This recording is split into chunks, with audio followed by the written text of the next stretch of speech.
xasan sheekh maxamuud madaxweynaha 11aad baa waa sidee xaaladda mucaaradka muuqaalkan ayaan kusoo koobi doonaa.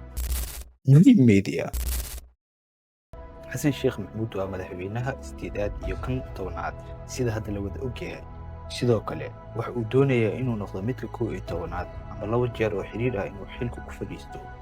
waxaa jiro siyaasiyiin ama mucaarad doonaya inay xilka kala wareegaan, laakiin madaxweynaha waxa uu ka adkaaday jid walba iyo jiho walba ay doonayeen inay bilada kaga soo saaraan. haddaba waxaan kuu sheegi doonaa loolanada uu madaxweynaha kaga adkaaday mucaaradkiisii. kow, wax ka beddelka dastuurka. mucaaradka waxa ay diidanayeen qaybo ka mid ah wax ka beddelka dastuurka oo ay ku sheegeen in aan lagu gaadhin wadatashi qaran. waxay dalbadeen in dhammaan dhinacyada siyaasadda dowlad goboleedyada ay ka wada heshiiyaan isbeddelka dastuurka ka hor inta aan la ansixin, laakiin baarlamaanku waa uu ansixiyey. midda labaad, guddiga doorashada iyo doorashooyinka deegaanka. mucaaradka soomaaliya waxa ay diideen guddiga doorashada iyagoo ku saleeyay dhowr qodob oo ay ku sheegeen inay saameyn ku yeelan karaan madax bannaanida guddiga.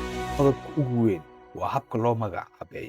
waxa ay ku doodeen in xubnaha guddiga ay si weyn u soo xuleen dowladda federaalka iyagoo aan lagala tashan xisbiyada mucaaradka iyo dowlad goboleedyada. sidaa darteed waxa ay sheegeen in guddigu uusan ahayn guddi loo dhan yahay, laakiin guddigu waxa uu sii wataa shaqadiisa asigoo doorashooyin ay dowladda raali ka tahay ka soo qabtay magaalooyinka muqdisho, magaalooyinka koonfur galbeed. waxa uu ku sii jeedaa galmudug iyo hirshabeelle. anbaxyada dadbaxyadii ay mucaaradka ku baaqeen ama ay qorsheynayeen xilligii khilaafa siyaasadeed ee dowladda federaalka iyo mucaaradka waxa ay dowladda u maareysay siyaabo kala duwan. adkeynta amniga. dowladdu waxay ciidanka booliska iyo hay'adaha amniga geysay goobaha la qorsheeyey in dadbaxyadu ay ka dhacaan, gaar ahaan muqdisho. waxaa la adkeeyey ammaanka waddooyinka muhiimka ah iyo xarumaha dowladda. wadatashi siyaasadeed ama wadahadal siyaasadeed. dowladdu waxa ay mararka ay ku baaqday in khilaafaadka lagu xaliyo wadahadal halkii loo mari lahaa isku dhac keeni kara inay dadku dhintaan. odayaal dhaqameed, culimo oo diin iyo siyaasiyiin ka madax bannaan labada dhinac ee is haysta ayaa marar badan dhexdhexaadiyey kiisaska dhulka iyo kiisaska majaajileyda. hogaamiyaasha mucaaradka ayaa tegay saldhigga booliska bartanabadda iyagoo doonaya inay soo deeyaan dad la sheegay inay dhulmiyeen ama ay garaaceen ciidanka booliska, kuwaas oo ku doodayay in dhulkooda laga boobay. laakiin waxaa dhacay iska hor imaad ay mucaaradku u arkeen fursad siyaasadeed, laakiin uma suurtoobin. sidoo kale sacdiye macalin cali oo loo yaqaano sacdiye bajaaj ayaa la xiray bishii abriil ee sanadkan 2026 magaalada muqdisho. kiiskeeda ayaa noqday mid si weyn loogu dooday baraha bulshada iyo adduunkaba. waxaa fursad siyaasadeed u arkay mucaaradka oo ka hor yimid xarigeeda, laakiin waxaan hadal ahayn kuma biirin. dhanka kale dowladda, gaar ahaan maxkamadda gobolka banaadir ayaa 3 sano oo xabsi ah ku xukuntay sacdiye macalin cali oo loo yaqaano sacdiye bajaaj. nambar 5 15 May. marka laga hadlayo 15 May, mucaaradka soomaaliya waxay si isdaba joog ah u sheegi jireen in maalintaas ay tahay dhammaadka mudxileedka madaxweyne xasan sheekh maxamuud. waxyaabaha ay mucaaradku ku goodin jireen waxaa ka mid ah in 15 May la gaaro waa in ay qaadi doonaan tallaabooyin mas-uuliyadeed si ay u badbaadiyaan nidaamka dowladnimada iyo midnimada dalka. laakiin xoogaa sheekh shariif iyo xasan cali kheyri oo is-adkeyn sameeyey marka laga tago, kuwaas oo wadahadal lagu soo dhameeyey arrintooda marka laga tago, mucaaradka kale ayaa ilaa hadda lala yahay wax ay sheegi jireen ka hor 15 May. maamul goboleedyada. puntland waxay ahayd maamul uu cad ee mucaaradku ahaa dowladda federaalka. jubbaland waxay sidoo kale gashay khilaaf siyaasadeed ee uu kala dhexeeyo dowladda dhexe. khilaafka lafta gale. lafta waxa uu ka mid ahaa madaxda dowlad goboleedyada ee mucaaradka dowladda islahaayeen waxaad hesheen dhul iyo maamul hor leh iyagoo la saftay. hase yeeshee 28 Maarso 2026 lafta waxa uu qabsaday doorasho indirect election.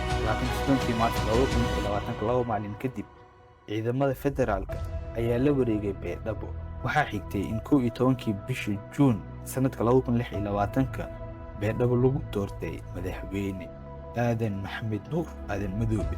inuu noqdo madaxweynaha koonfur galbeed kadib doorashadii dhacday magaalada qoorqoor. Khilaafkii u dhexeeyey axmed cabdikaariyo qoorqoor iyo xasan sheekh maxamuud wax uu si muuqda u soo baxay sanadkan 2026 kadib mucaaradkii ayaa bilaabay in ay ku sheekaystaan helidda maamul cusub. Laakiin dhammaadkii May sanadkan 2026 odayaal siyaasiyiin iyo ergooyin ayaa bilaabay dhexdhexaadin ay villada iyo qoorqoor u sameeyaan si loo joojiyo khilaafka doorashooyinka galmudug.